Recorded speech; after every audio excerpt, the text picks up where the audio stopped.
we were approached by a community group in a neighboring community in Elgin and asked if we could create historical narratives for a park expansion, an interpretive trail. And so we decided to take it on, and this was during COVID, which made it very interesting. Yeah. But the students researched the histories of the community, tried to get as many interviews with local people as they could, but a lot of it had to kind of come from alternative sources of evidence because COVID made it really, really hard.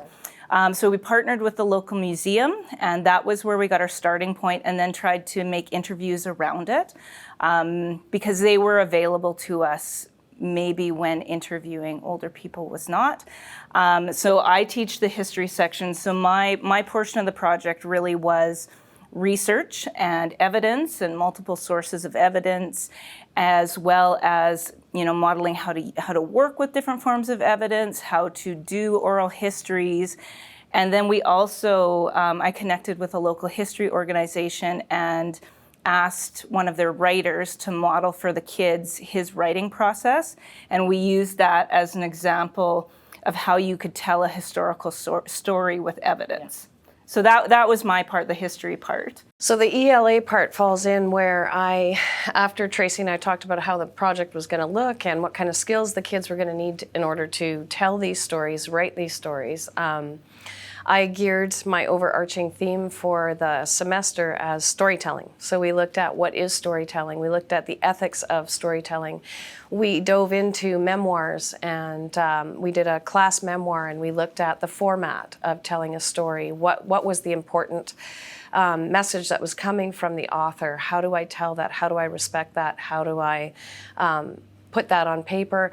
Along with looking at humans of Hartney, and we extended that out into our community, practicing those communication skills that Tracey was talking about.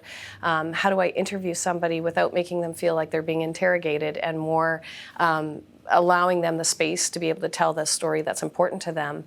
And then we looked at the danger of a single story, and how does the media tell a story, and how do we as students look at that construction and then be able to figure out the intent behind the story and the importance behind the story and connect it, and then connect themselves to that story in that place. How do I research nonfiction? How do I take somebody else's words and put them into my own words or in their words? It's not just researching history, but now it's how do I tell that story, and how do I tell it properly, and how do I tell it so it becomes significant to not only the students that are writing it, but the community.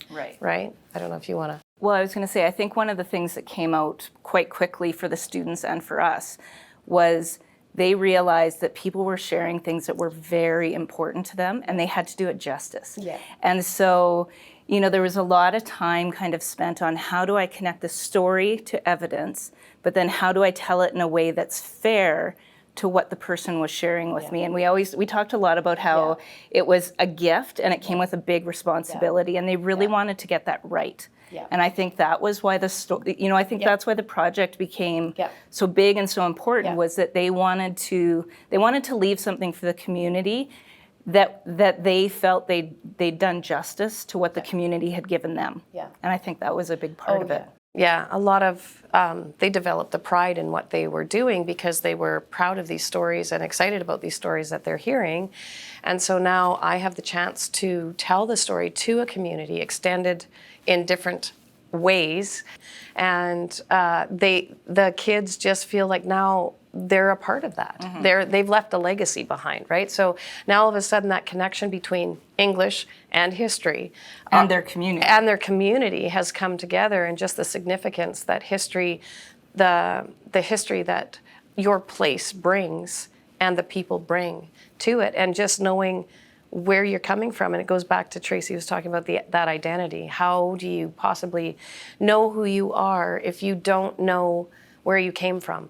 And how do you make those decisions when you're a young adult if you don't know where you came from? So with this project, I think they were able to identify a little bit of themselves within the place, within the people that existed throughout and now. And so when they make decisions in the future, hopefully they're considering how that affects communities and the people that are around them.